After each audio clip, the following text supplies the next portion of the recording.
Il Pescara deve assolutamente vincere per spezzare la serie negativa, 5 risultati senza aver vinto una gara e soprattutto per credere ancora alla rincorsa playoff. Il Crotone deve far punti per scollarsi di dosso, al contrario la zona playout in formazione, alcune assenze importanti sia nel Pescara che nel Crotone.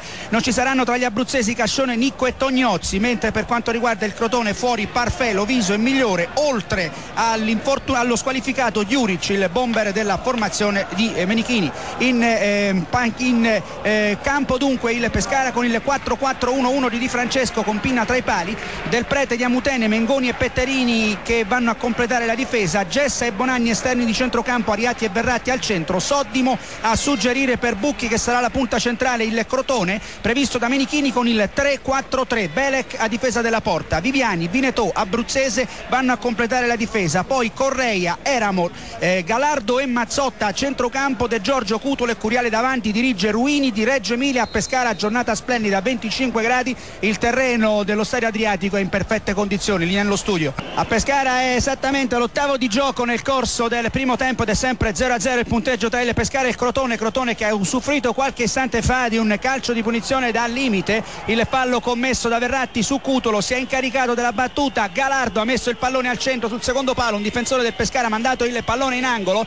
Teniamo qualche altro istante d'azione prima di girare la linea a Vicenza, perché c'è tutto il Crotone nell'area del Pescara, parte dall'angolo, il tiro ancora di Galardo, rientra il pallone sulla traversa, ancora il Crotone in avanti, il colpo di testa, se non andiamo errati, del difensore centrale abruzzese, il pallone che si è stampato sulla traversa, pericolosa azione del Crotone quando siamo giunti al nono, ma il risultato rimane fermo sullo 0-0, linea Vicenza. 0 Varese 0, preme il Varese che riesce a chiudere. Il gol del Pescara con Bucchi esattamente al 16°, Pescara 1, Crotone 0, è il primo gol di Bucchi. A te la linea, Zennaro. Allora si è sbloccato il punteggio allo stadio Adriatico del primo gol in maglia bianco-azzurra di Bucchi, che fino a questo momento non aveva giocato grandi partite, adesso invece è entrato in campo determinato. Occasione d'oro quella che ha posto Bonanni sulla sinistra a Bucchi, perché Bonanni se n'è andato sulla sinistra, ha messo al centro alla sua maniera un pallone importante, Bucchi da dietro è partito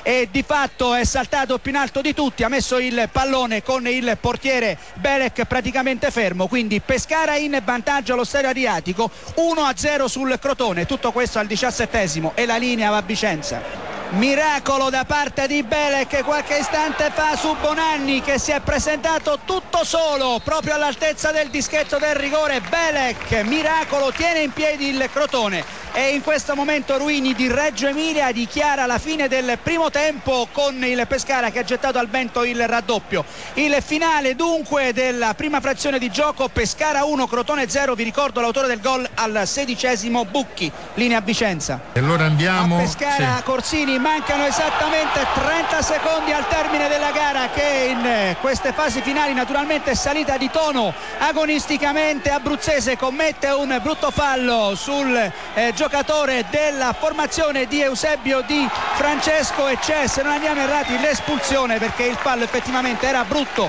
ai danni di Verratti ed è stato espulso il giocatore che ha commesso il fallo. Vi ricordiamo che a pochi secondi dal termine sono 5 minuti di recupero assegnati da Ruini di Reggio Emilia, il Pescara è in vantaggio sulla formazione del Crotone per 1-0. Vi ricordo anche l'autore del gol, che al 16° del primo tempo di Bucchi. Nel periodo non collegato c'è stato un gran tiro a volo di Ariatti al minuto 48, Ariatti ha preso la mira e dai 20 metri ha lasciato partire un gran destro che ha sfiorato la traversa della porta difesa da Belec. Crotone che sta tentando in tutti i modi di riequilibrare il punteggio, non è che Pinna avesse compiuto grandi parate, ma in due circostanze è stato determinante il portiere abruzzese a sventare i tiri, soprattutto di Cutolo, che poi è stato sostituito, al suo posto è entrato Calilla. Adesso calcio di punizione per il Pescara, c'è un extra time perché al nostro cronometro il tempo è scaduto da 30 secondi. Il calcio di punizione sta per essere battuto dal capitano del Pescara Mengoni, che appoggia in avanti a sinistra per in questo momento